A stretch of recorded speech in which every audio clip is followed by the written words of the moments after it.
فاطمہ رضی اللہ تعالیٰ کہتی ہیں کہ میں نبی کے چہرے کے قریب کھڑے ہوئی اور اللہ سے دعا کرنے لگی کہ اے اللہ میرے باپ کو موت کی سختی سے بچا لینا۔ غور کرو میری اور آپ کی موت کیسی ہوگی؟ وقت کا نبی ہے، سرتاج ہے، امام الانبیاء ہے، رحمت للعالمین ہے، شافع محشر ہے، مالک حوض کوثر ہے، محسن انسانیت ہے۔ 12 ربیع الاول کا دن آیا، 12 ربیع الاول کا دن، صبح چاشت کا وقت ہے۔ میرے نبی کریم صلی اللہ علیہ وسلم بستر پر لیٹے، ماں عائشہ صدیقہ رضی اللہ تعالیٰ کا حجرہ ہے۔ اما عائشہ صدیقہ رضی اللہ تعالیٰ عنہ 12 ربیع الاول کا دن، چاشت کا وقت، صبح 9:30 10 بجے کا وقت ہے، سورج آب و تاب کے ساتھ نکلا ہوا ہے۔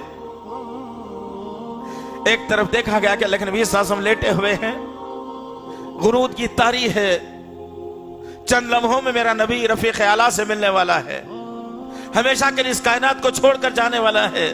ہر صحابی پریشان ہے اپنے طور پر، کیا ہوگا آخر؟ اللہ کے نبی صلی اللہ علیہ وسلم اپنی آنکھ کو کھولتے، ماں عائشہ کے چہرے پر نظر ڈالی، اشارہ کیا۔ اس میں بھی میری اور آپ کی بہت بڑی کوتاہی ہے کہ اشارہ کیا۔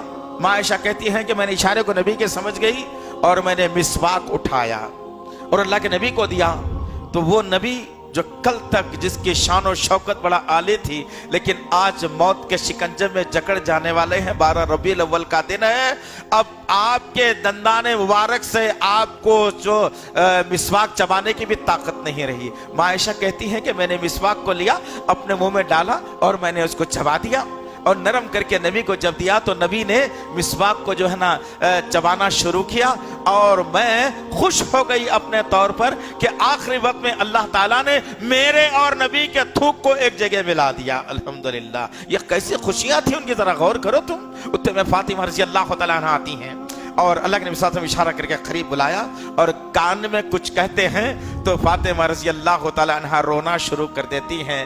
پھر تھوڑی دیر کے بعد اللہ کے نبی نے اشارہ کیا اور پھر بلایا گیا تو کان جب قریب لے جاتی ہیں، اللہ کے نبی صلی اللہ علیہ وسلم جب کچھ کہتے ہیں کان میں تو فاطمہ رضی اللہ تعالیٰ مسکرا کر اپنے چہرے کو ہٹاتی ہے نبی سے۔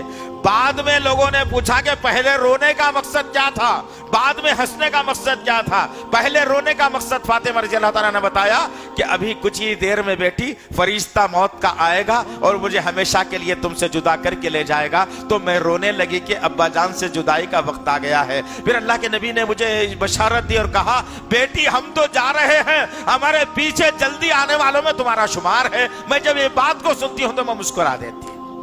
اللہ اکبر۔ آج لوگ موت سے ڈرتے ہیں نا، ہیبت کھاتے ہیں، ارے بھائی ابھی تو بہت ارمان باقی ہیں، پہلی بچی کی شادی نہیں ہوئی، بیٹا کما نہیں رہا ہے، گھر بنا نہیں ہے، یہ ارمان ہے ہمارے۔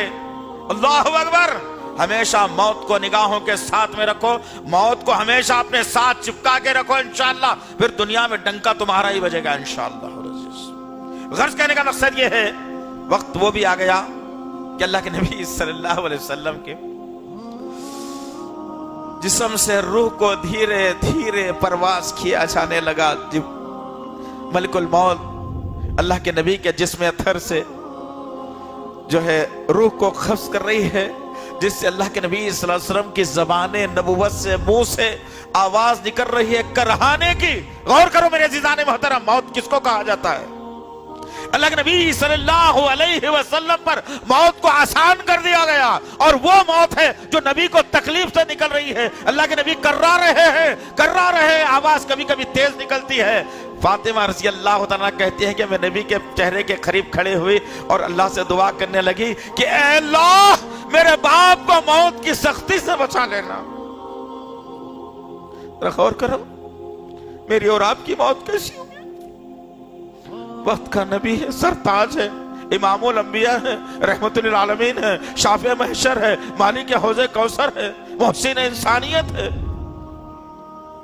فاطمہ رضی اللہ دعا کر رہے ہیں اللہ سے، اللہ میرے باپ کی موت کو آسان کر دے، ان کی تکلیف کو دور فرما دے، ان کی کراہت کو میں برداشت نہیں کر سکتی اللہ۔ یہ نبی کی موت ہے، 12 ربیع الاول کا دن۔